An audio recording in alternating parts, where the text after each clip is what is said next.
കണ്ടല്ലോ, നിങ്ങളോടുള്ള യുവമാരുടെയൊക്കെ ഉത്തരവാദിത്തം കണ്ടല്ലോ. ഈ ഡോക്ടർക്ക് പിന്നെ ഉത്തരവാദിത്തം ഇല്ലെങ്കിൽ, ഡോക്ടർക്ക് തെറ്റുപറ്റിയില്ലെങ്കിൽ പിന്നെ നഴ്സിനാണോ തെറ്റുപറ്റിയത്?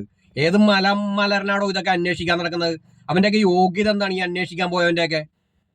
ഇതിപ്പോ യുവമാർക്ക് വേണ്ടി അന്വേഷിച്ചു, ഡോക്ടർ കുറ്റക്കാരനല്ലെന്ന് കണ്ടെത്തി. ഇപ്പൊ കുറ്റക്കാരനല്ല, എന്തോ ആയിക്കോട്ടെ, സിസ്റ്റത്തിന്റെ പിഴവ് ഒരാൾക്കാണോ സംഭവിച്ചിരിക്കുന്നത്? വേറൊരു സ്ത്രീക്ക് സംഭവിച്ചിട്ടില്ലേ? ഒരു കുഞ്ഞിന്റെ കൈ മുറിച്ച് കളഞ്ഞില്ലേ? ഇത് എന്ത് തോന്നിയാസം ഇവിടെ നടത്താന്നുള്ള സ്ഥിതി ആയിട്ടുണ്ടോ ഇപ്പോ? എന്നിട്ട് ഇതൊക്കെ ചെയ്തവന്മാർക്ക് വല്ല ശിക്ഷയുണ്ടോ? ഒരു കോപ്പുമില്ല.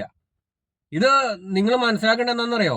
ഇത് ഗവൺമെന്റ് ഹോസ്പിറ്റലല്ല, മറിച്ച് ഒരു പ്രൈവറ്റ് ഹോസ്പിറ്റലാണെന്ന് നടന്നിരുന്നെങ്കിൽ ഉണ്ടല്ലോ, ഇവന്മാരൊക്കെ പോയി അവിടെ അടിച്ച് തകർത്താനെ. പ്രൈവറ്റ് ഹോസ്പിറ്റലുകാർ എന്തുകൊണ്ട് ഇങ്ങനെയൊക്കെ വളരെ വിരളമായി മാത്രമേ എന്തെങ്കിലും തെറ്റിന്റെ വാർത്തകൾ നമ്മൾ കേൾക്കാറുള്ളൂ, അവർക്ക് പിഴവ് പറ്റുന്ന വാർത്തകൾ കേൾക്കാറുള്ളൂ. കാരണം അവർക്ക് റെപ്യൂട്ടേഷൻ വലുതാണ്, അവരുടെ ഗുഡ് വില്ല് അവർക്ക് വലുതാണ്. അവരുടെ പേര് പോയി കഴിഞ്ഞാൽ, അവരുടെ താല്പര്യത്തിന് കളങ്കം വന്നു കഴിഞ്ഞാൽ അങ്ങോട്ട് ആരും ചെല്ലില്ല. ഹോസ്പിറ്റൽ പൊളിയും, കോടികൾ മുടക്കി ഇട്ടിരിക്കുന്ന ആ വ്യവസായം പൊളിയും. അത് അവർക്കറിയാം. അതുകൊണ്ട് വളരെ എഫിഷ്യന്റ് ആയ ആളുകളെ അവർ തെരഞ്ഞെടുക്കുന്നു. അവന്മാർക്ക് എന്തെങ്കിലും ഫോൾട്ട് പറ്റി കഴിഞ്ഞാൽ പറഞ്ഞു വിടുന്നു. ഇത് അങ്ങനെയാണോ? എന്നിട്ട് പ്രൈവറ്റ് ഹോസ്പിറ്റലുണ്ട് എന്തോന്നാണ്, എന്തിനാണ് ഈ ന്യായീകരിക്കുന്നത്? അതുപോലെ ഇലക്ഷൻ സമയത്ത് കരിവാരിത്തേക്കാൻ ശ്രമിക്കുകയാണ്. എന്തോന്ന് കരിവാരിത്തേക്കാനാണ്? അതിന് മാത്രം കരി മുഖത്തില്ലേ?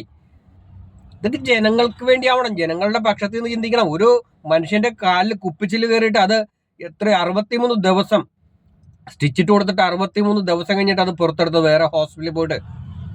ഇവിടുത്തെ ഏതെങ്കിലും ഒരു മന്ത്രി പുങ്കവന്റെ അല്ലെങ്കിൽ ഏതെങ്കിലും നേതാക്കളുടെ കാലിലാണ് അങ്ങനെയൊക്കെ ചെയ്തിരുന്നെങ്കിൽ ഇവിടെ ഉണ്ടാവുന്ന പൊല്ലാപ്പം എന്തായിരിക്കും? ഒന്ന് ആലോചിച്ച് നോക്കിയാൽ നിങ്ങൾ. അപ്പൊ ഇവിടെ ഏതൊരു സാധാരണക്കാരൻ ഇവന്മാരെയൊക്കെ നിലയും വിലയും കിട്ടണമെന്നേ, നില കിട്ടണമെന്ന് പറയില്ല, പക്ഷെ ഒരു ഇന്ത്യയിലെ എല്ലാ പൗരന്മാരെയും ഒരുപോലെ കണക്കാക്കാൻ പാടില്ല ഇവന്മാർക്കൊക്കെ. പകരം അടിമകളായിട്ടാണ് ഇവന്മാരെ കണക്കാക്കുന്നത്. ഇതെന്താ പഴയ രാജവ്യവസ്ഥയോ, അടിമ ഉടമ സമ്പ്രദായം വെച്ചുകൊണ്ടിരിക്കാനായിട്ട്? എടാ മൊണ്ണകളെ, നീയൊക്കെ ഇനിയെങ്കിലും ചിന്തിക്കുക. നമ്മുടെ വോട്ടാണ് ഇവന്മാരെയൊക്കെ ഇങ്ങനെയൊക്കെ ആക്കുന്നത്. അതുകൊണ്ട് ഇനിയെങ്കിലും ചിന്തിക്കുക. നമ്മളിങ്ങനെ ഈ അടിമത്തത്തിൽ കിടന്ന് ഇവന്മാര് കാട്ടിക്കൂട്ടുന്നതൊക്കെ അനുഭവിക്കാനായിട്ട് വിധേയന്മാരൊന്നും അല്ല.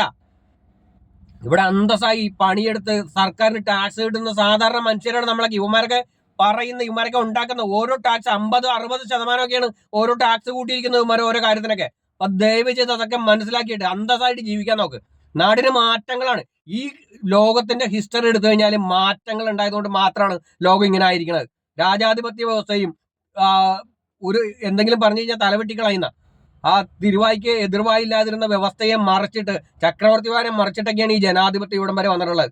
അതായത് ലോകം മാറ്റത്തിന് വിധേയമാണെന്നർത്ഥം. അതുകൊണ്ട് ആ രീതിയിൽ ചിന്തിക്കും.